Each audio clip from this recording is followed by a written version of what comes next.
శ్రీకృష్ణుడు సత్యభామ గర్వాన్ని ఎలా అణిచాడో మీకు తెలుసా? కృష్ణుడి 8 మంది భార్యలలో 2వ భార్య సత్యభామ. కృష్ణుడి భార్యలందరిలోనూ తానే మిక్కిలి అందగత్తిననుకునేది. కృష్ణుడు మొదటి భార్య అయిన రుక్మిణీదేవి అంటే సత్యభామకు కొంచెం అసూయ. ఆ రోజుల్లో భూమి మీద సత్యభామ తండ్రే అత్యంత ధనవంతుడు. అందుకే సత్యభామ చిన్నప్పటినుంచే ఎంతో గారాబంగా పెరిగింది. అందువల్ల సత్యభామ అందరితో ఎంతో పొగరుగా నడుచుకునేది. ఒకరోజు శ్రీకృష్ణుడి పుట్టినరోజు వచ్చింది. అందరూ బహుమతులిస్తుంటే సత్యభామ తన ప్రేమని, తన సంపదను అందరికీ చూపించాలి అనుకుంది. అందుకోసం తులాభారం చేయాలని నిర్ణయించుకుంటుంది. సత్యభామ కృష్ణుడితో, స్వామి, మీ పుట్టినరోజున నేను తులాభారం చేస్తాను అని చెప్తుంది. అందుకు కృష్ణుడు నవ్వుకొని, సరే నీ ఇష్టం సఖీ అని అంటాడు.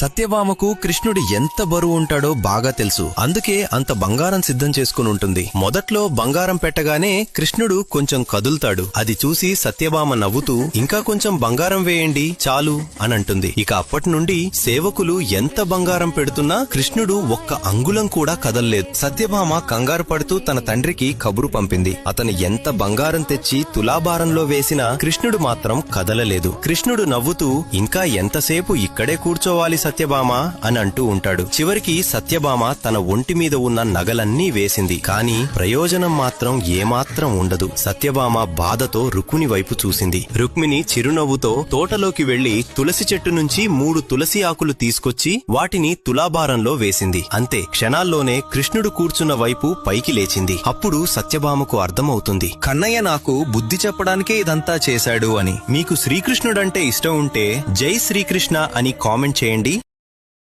Download ShareChat.